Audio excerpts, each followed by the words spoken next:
আসসালামু আলাইকুম, কি অবস্থা সবার? আমি তাহফিজ ফিল্ম বিডি থেকে আজকে আসছি ভোলা জেলার মানুষের দাবির বিষয়ে কিছু কথা জানতে। আজকে অনেকদিন যাবৎ ভোলার মানুষ আন্দোলন করতেছে, ভোলায় নাকি একটা সেতু চাই। কেন সেতু চাই, কি কারণে সেতু চাই, এই সম্পর্কে আমি ভোলার মানুষের কাছ থেকে কিছু তথ্য জানবো। তো বেশি দেরি না করে প্রথমে আমরা কিছু পথচারীর কাছ থেকে জানবো। তো দর্শক, প্রথমে আমরা একজন ক্ষুদে কৃষককে পেয়ে গেছি, আমরা তাকে প্রশ্ন করব। আসসালামু আলাইকুম। ওয়ালাইকুম সালাম। এই যে আপনাদের ভোলায় যে আজকে অনেকদিন যাবত আন্দোলন চলতেছে সেতু নিয়ে, আপনি কি জানেন? হ্যাঁ, অবশ্যই জানি। তো এই জায়গায় যে সেতু নিয়ে আন্দোলন যাচ্ছে, তা আপনি কি একমত পোষণ করতেছেন? না, আমি ভোলা বরিশাল সেতু চাই না।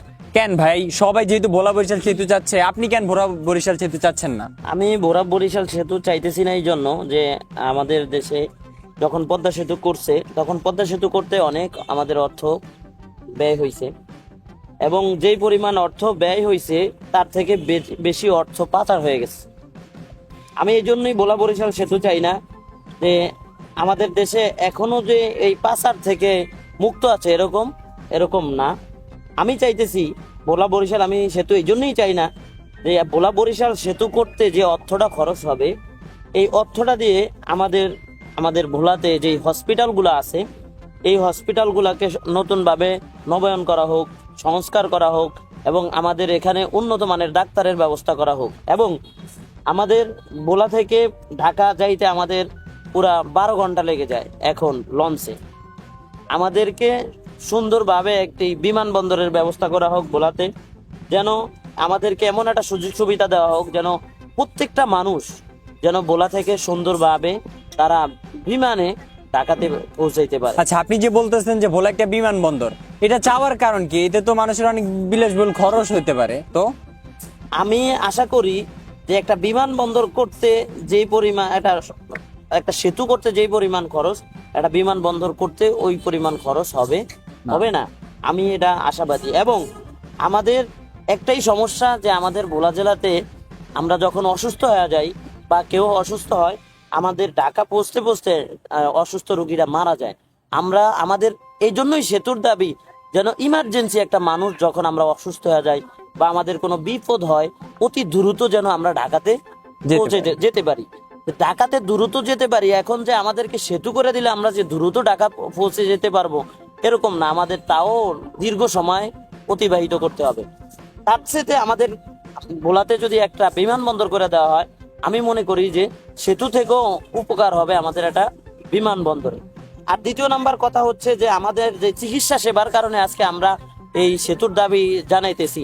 আসলে দেখেন, আমরা যারা গরিব মানুষ আছি তারা আমাদের কিছু হইলে আমাদের ছোটখাটো যে হসপিটালগুলো আছে ওগুলাতে যাই আমরা। প্রথমত আপনি আমাদের এই ভোলাতে দেখবেন যে বেশিরভাগ যে হসপিটালগুলো ওগুলো হলো ডায়াগনস্টিক সেন্টার। ডায়াগনস্টিক সেন্টারে পুরা আমাদের ভোলা জেলাটাকে ঘিরে নিচ্ছে, এরকম ভাবে হয়েছে যে ব্যাংকের ছাতার মতো ডায়াগনস্টিক গুলো হয়ে গেছে। আপনি যেখানেই যাবেন ডায়াগনস্টিক দেখবেন। তো আমাদের যখন ছোট মোটো কোনো রোগ হওয়ার পরে আমরা যখন ডায়াগনস্টিকে যাই, যেমন ধরেন আমার হাসি কাশি হয়েছে, এটা সামান্য একটা রোগ, কোনো আমরা যদি নিজে নিজে প্যারাসিটামল বা নাফাস্টা বা এরকম কিছু ওষুধ নিজে নিজে খাই তাও আমরা ভালো হয়ে যাই। তারপরে আমরা ডাক্তারের শরণাপন্ন হই। তো ডাক্তারের শরণাপন্ন যখন হই, ডাক্তারের কাছে যখন আমরা যাওয়ার পরে ডাক্তার আমাদেরকে কি করে, যখন ডায়াগনস্টিকে যাই তখন যাওয়ার পরে বললে ওরা আমাদেরকে 10-12টা টেস্ট দেয়। শুধু জ্বর ঠান্ডি কাশির জন্য আমাদের 10-12 হাজার টাকা ডায়াগনস্টিকে নিয়ে যায়। তো আমরা এটাই চাইতেছি যে আমাদের চিকিৎসা সেবা উন্নয়ন করা হোক। অথচ আমাদেরকে পদ্মা সেতু এই আমাদের ভোলা বরিশাল সেতু করে দিচ্ছেন, ঠিক আছে, কিন্তু আমাদের আমাদের যে সমস্যাগুলা এগুলো সমাধান করলেন না।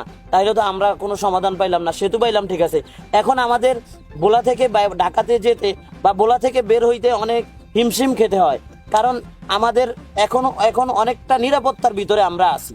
যেমন দেখেন, আমরা যদি রাস্তায় একটা গাড়ি রাখি, রাস্তায় গাড়ি রেখা নির্দ্বিধায় আমরা এক কাপ চা খাইতে পারি, কিন্তু যখন আমাদের ভোলা বরিশাল সেতু হয়ে যাব তখন রাস্তার পাশে যখন আমরা গাড়িটা রেখা যখন চা খাইতে ঢুকবো তখন আমার গাড়ি উধাও হয়ে যাবে। এখন তো আমার গাড়ি ধরে না, কারণ আমি গাড়িটা এখান থেকে নিয়ে কোথায় যাব? এখান থেকে তো ভোলা থেকে আমি বের হতে পারবো না, আমি গাড়ি নিয়ে চুরি করলেও ভোলাতে থাকতে হবে। তাইলে আমাদের যে আমাদের সমস্যাগুলোর সমাধান চাই। আমরা ভোলা বরিশাল সেতু চাই না, সর্বপ্রথম আমাদের এই যে সমস্যাগুলোর সমাধান আমরা চাই। তো আমি তাহফিজ ফিল্ম বিডি থেকে যে জিনিসটা বুঝলাম যে আমাদের এই ক্ষুদে কৃষক ভাই মূলত কি চাচ্ছে। আসলে এই কথাটা বাস্তব যে এই সেতু করতে গেলে অনেক বিলাসবহন খরচ হতে পারে। তার চেয়ে ভালো যদি আমাদেরকে একটা ওই যে এয়ারপোর্টের ব্যবস্থা করে দেওয়া হয় অনেক ভালো হবে। তার চেয়ে ভালো হয় যদি রুগীদের জন্য হেলিকপ্টার ব্যবহার করে, তাহলে রুগীরা অনেক তাড়াতাড়ি যাইতে পারে। যদি সেতু করে তাহলে কোনো লাভ নাই, ওই ঘুরে ঘুরে গাড়ির পথেই খুব লং জার্নি। তার চেয়ে ভালো যদি হেলিকপ্টারের ব্যবস্থা করা হয় তাহলে আরো অনেক ভালো হয়। আর যদি আমাদের ভোলা জেলার হাসপাতালগুলোকে উন্নত করা হয় তাহলে আর দূরে যাওয়া লাগবে না, আমাদের যত রুগী আছে সবাই এই জায়গায় চিকিৎসা করাতে পারবে। আর যে সকল ডায়াগনস্টিক সেন্টারের কথা বলছে, অবশ্যই আমি দেখেছি যে আমাদের ভোলা জেলার ভিতরে ডায়াগনস্টিক সেন্টারগুলা অনেক বেশি পরিমাণ এবং বিপুল পরিমাণ টেস্ট দিয়ে থাকে, যার কারণে অল্প অল্প বিষয়ের জন্য মানুষের ব্যাপক টাকা কি খরচ হয়। তার চেয়ে ভালো যদি আমাদের হাসপাতালগুলো উন্নত করে তাহলে মানুষের আর এই সমস্যাগুলো হয় না। ডায়াগনস্টিক গুলো যেন বন্ধ হয়ে যায়। ডায়াগনস্টিক গুলাই আমাদের এই ভোলা জেলার সমস্ত ক্ষতির কারণ। কারণ এই ডায়াগনস্টিক গুলা যারা করছেন এরা আমাদের দেশের অনেক বড় ক্ষমতাসীনরা এই ডায়াগনস্টিক গুলা চালায়। তারাই চায় না যে আমাদের দেশে হসপিটাল গুলা সুন্দরভাবে চলুক এবং সরকারি যে চিকিৎসাগুলা মানুষ পাক, তাদের জন্যই এই চিকিৎসা সেবাগুলা এইভাবে হচ্ছে না। আমি চাই যে এই ডায়াগনস্টিক গুলাকে সরকার এটার প্রতি একটা কঠিন পদক্ষেপ নেক। এই ডায়াগনস্টিক গুলার দিকে সরকার একটা নজর দেয়। যখন এই ডায়াগনস্টিক গুলা থাকবে না তখন আমাদের হসপিটাল গুলা এবং সরকারি যেই চিকিৎসা সেবাগুলা, এই চিকিৎসা সেবার উন্নয়ন ঘটবে। ততদিন পর্যন্ত ঘটবে না যতদিন পর্যন্ত আমাদের দেশের এই ডায়াগনস্টিক গুলা নিয়ন্ত্রণ করা হবে না। তার মানে আমরা যেটা বুঝতে পারছি যে এনার মেন দাবি হচ্ছে যে প্রথমত হচ্ছে আমাদের একটা হেলিকপ্টার ব্যবস্থা করা, যাতে রুগীরা অল্প সময়ে বাইরে যেয়ে ডাক্তার দেখাইতে পারে। তারপর হচ্ছে ভালো মানের হাসপাতাল, তারপর হচ্ছে ডায়াগনস্টিক সেন্টার বন্ধ।